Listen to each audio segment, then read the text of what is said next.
جاننے کی کوشش کرو. اب وسیلہ کیا ہے؟ وسیلے کی بات چلی تھی. وسیلہ کیا ہے؟ دور جتنا آپ جائیں گے اس کے لیے وسیلہ چاہیے, جتنا قریب جائیں گے اس کے لیے وسیلہ نہیں. دلی دور ہے ٹرین کا, سعودیہ دور ہے پلین کا, وسیلہ لینا پڑے گا. لیکن یہ مسجد جو آپ کے گھر کے قریب ہے, آپ کی اس اسٹیج کے قریب ہے, اب میں آپ سے یہ کہوں کہ یار مجھے مسجد میں نماز پڑھنے جانا, آپ کہیں گے چلیے, میں کہوں گا ہیلی کاپٹر لے کے آؤ, وسیلہ چاہیے. تو آپ کیا کہیں گے؟ یہ تو مولانا جرجیز کا ایک پرزہ ڈھیلا ہے, ان کو یو پی کے ہیں نا, تو یو پی میں تو 2 ہی پاگل خانے ہیں, ایک آگرہ میں ایک بریلی میں. تم دونوں جگہ میرے یہاں سے قریب ہے, تو یا تو یہ کہو کہ ان کا آگرہ میں علاج کراؤ یا بریلی میں علاج کراؤ. ارے مسجد قریب ہے مولانا جرجیز صاحب, آپ یہاں جائیں گے, اس مسجد کے لیے آپ ہیلی کاپٹر مانگ رہے ہیں؟ ارے پیدل چلیے نا. پتا چلا کہ قریب کے لیے وسیلہ نہیں لیا جاتا, وسیلہ دور کے لیے لیا جاتا ہے. اب یہ فیصلہ تو آپ خود کرو کہ اللہ دور ہے یا اللہ قریب ہے. اگر اللہ دور ہے تو وسیلہ لو, اور اگر اللہ قریب ہو تو اس کو وسیلے کی ضرورت نہیں ہے. جیسے تمہیں مسجد میں یا مسجد میں جانے کے لیے آپ کو وسیلے کی ضرورت نہیں. آؤ قرآن سے پوچھتے ہیں کہ اللہ دور ہے یا اللہ قریب. وَإِذَا سَأَلَكَ عِبَادِي عَنِّي فَإِنِّي قَرِيبٌ. آئے میرے حبیب, آئے میرے نبی, آئے میرے پیغمبر, میرے بندے میرے بارے میں سوال کریں. وَإِذَا سَأَلَكَ عِبَادِي عَنِّي, جب میرے بندے میرے بارے میں تم سے پوچھیں کہ بتاؤ اللہ کہاں ہے, اللہ کہاں ہے, تو ان کو کہہ دو فَإِنِّي قَرِيب, میں ان کے بالکل قریب ہوں. اللہ نے کہا فَإِنِّي قریب, میں قریب ہوں, قریب. اور ایک جگہ کہا میرا بندہ جب مجھے پکارتا ہے میں ان کی رگے دل شہر رگ سے بھی زیادہ قریب ہوتا ہوں. پتہ ہی نہیں چلتا اس میں آواز ہے کہ اس میں آواز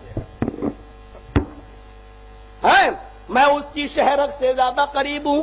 دیکھیے اللہ کہہ رہا میں شہر رگ سے زیادہ قریب ہوں. جتنے دور تم جاتے ہو نا, اجمیر اور حاجی علی وہ بہت دور ہو گئی, اللہ شہر رگ سے بھی زیادہ قریب ہے. تو اب آپ یہ بتاؤ قریب کے لیے وسیلہ لینا پڑے گا, جو قریب ہو اس کے لیے وسیلہ چاہیے. آپ وسیلہ لو لیکن دور کے لیے وسیلہ لو. اللہ تو قریب ہے, اللہ تو قریب ہے, یہ وسیلہ آپ کا رونگ ہے, غلط ہے.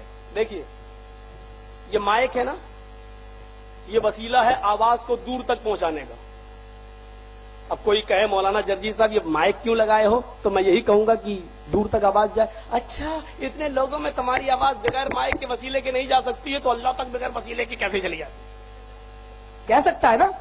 یہ اس کا جواب یہ ہے کہ ہماری زبان کمزور ہے, اتنی دور میری آواز نہیں جا سکتی, اور اتنی دور جو لوگ بیٹھے ہوئے ہیں ان کے کان کمزور ہیں, وہ میری آواز اتنی دور سے نہیں سن سکتے. کان بھی کمزور, زبان بھی کمزور. جب دونوں چیزیں کمزور ہوں تو پاور کی ضرورت پڑتی ہے. لیکن اللہ کے معاملے میں ایسا نہیں کہا جا سکتا.